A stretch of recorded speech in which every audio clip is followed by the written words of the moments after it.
আসসালামু আলাইকুম রহমতুল্লাহি ওয়া বারাকাতুহু। সবাইকে সুস্বাগতম ছোট্ট একটি ভিডিও ইউটিউব আইডিতে। হ্যালো গাইজগণ, দেখুন আজকে দুপুরের খাবারের জন্য আমি নিয়েছি পাস্তা। এই পাস্তা, এটার ভিতরে ভেজিটেবলস দেওয়া। মাঝে মধ্যে খাবারটা চেঞ্জ করে খাওয়া উচিত, তাই আমি আজকে রান্না করব পাস্তা এবং আপনাদের সাথে একটু ছোট্ট ক্লিপ ভিডিওর শেয়ার করব। আমি পাস্তাটি রান্না করার জন্য অল্প চিকেন মিট নিয়েছি এবং নিয়েছি 2-3 গলা রসুন, এবং সাথে আমি স্পিনাচি রান্না করব। আমি হাফ সিদ্ধ করে নিয়েছি, জাস্ট বাগার দিব রসুন, কাঁচামরিচ এবং পেঁয়াজ দিয়ে, অলিভ অয়েল তেল দিয়ে। পাস্তা রান্নায় আমি অফ ক্যামেরায় পাস্তাটা একটু সিদ্ধ করার জন্য পানিটা গরম করে নিয়েছি। এবার আমি ঢেলে দিব পাস্তাগুলি। 2 মিনিট সিদ্ধ করে নেব, জাস্ট বলক আসবে। পাস্তাটা রান্নার জন্য আমি নিজের হাতে সস বানিয়ে নিয়েছি আগেই অফ ক্যামেরায়, দেখতে থাকুন। এটাতে আমি একটু লবণ অ্যাড করে দিব, দিয়ে দিলাম 1 চিমটি লবণ। পাস্তা রান্নায় অফ ক্যামেরায় আমি সিদ্ধ করে নিয়েছি পাস্তাগুলো। দেখুন তেলটা গরম হয়ে গেছে। এবার আমি দিয়ে দিব রসুনগুলি, একটু নেড়ে চেড়ে আসছি। আবার রসুনের কোয়াগুলো আমি পোড়া পোড়া করবো না। এবার কেটে রাখা মুরগির মিটগুলি দিয়ে দিব, নেড়ে চেড়ে ভালো মতো আমি কষিয়ে নেব, অর্থাৎ সিদ্ধ করে নেব। ফিরে আসলাম আবার। দেখুন এবার আমি দিয়ে দিব পরিমাণ মতো লবণ, আপনারা আপনাদের স্বাদ মতো দিয়ে নেবেন। এবারে কিছুক্ষণ নেড়ে চেড়ে আমি টমেটোর সস মিক্স করে নেব। সাথে থাকুন, দেখতে থাকুন। Please give subscribe, like, comment and you can share. আপনি এখনও যদি ভিডিওটি সাবস্ক্রাইব করেন নাই, প্লিজ মনে করে সাবস্ক্রাইব করে নেবেন। সাথে থাকুন। ফিরে আসছি কিছুক্ষণ পর, ফিরে আসলাম আবার। 1 চিমটি আদা পেস্ট আমি মিক্স করেছি। এবারে আমি দিয়ে দিব নিজের হাতে বানানো টমেটো পেস্ট। পরিমাণ দেব আরও 1 চামচ আমি ব্যবহার করব, যাতে কালারটা খুব সুন্দর হয়, খাইতে খুব টেস্টি হয়। একটু টক টক হলে খাইতে অনেক মজা হয়।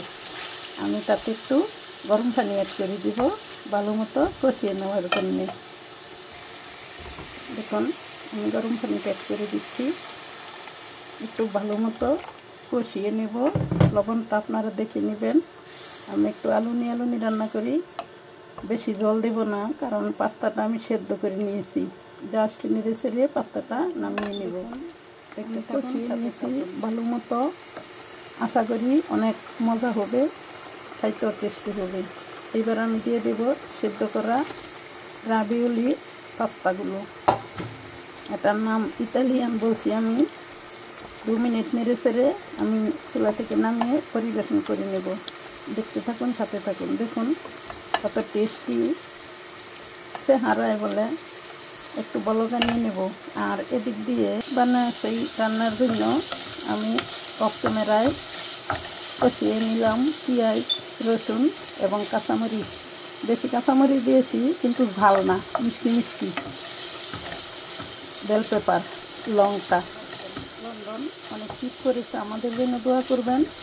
আপনারা বাংলাদেশেও মা খালা বাইজিন এবং ইন্টারন্যাশনাল রান্না সবাই আপনারা নিজেরা দেখুন কত টেস্টি দেখতে বুঝে যাচ্ছে, খেতে অনেক মজা হবে।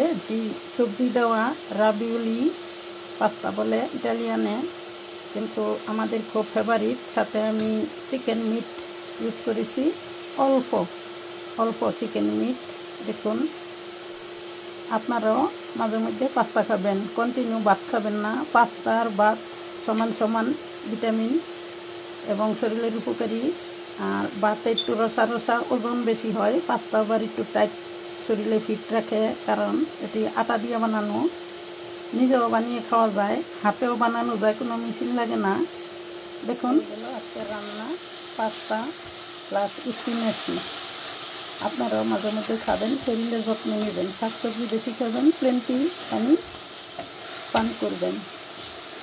এবং বেশি পেট ভরে বেশি খাবেন না, পেটের 3 ভাগের 1 ভাগ খালি রাখবেন। 5 ওয়াক্ত নামাজ পড়বেন এবং অপরকে নামাজ পড়ার আদেশ দিবেন। সততায় জীবন গড়ুন, দারকর্য দিয়ে মুক্ত থাকুন। Thanks a lot again. আবারও আপনাদেরকে সালাম জানিয়ে ছোট্ট এই ভিডিওটি আজকের মতো শেষ করলাম। ফিরে আসবো অন্যদিন। ভালো থাকুন, সুস্থ থাকুন। আল্লাহ হাফেজ। আসসালামু আলাইকুম ওয়া রাহমাতুল্লাহি ওয়া বারাকাতুহু।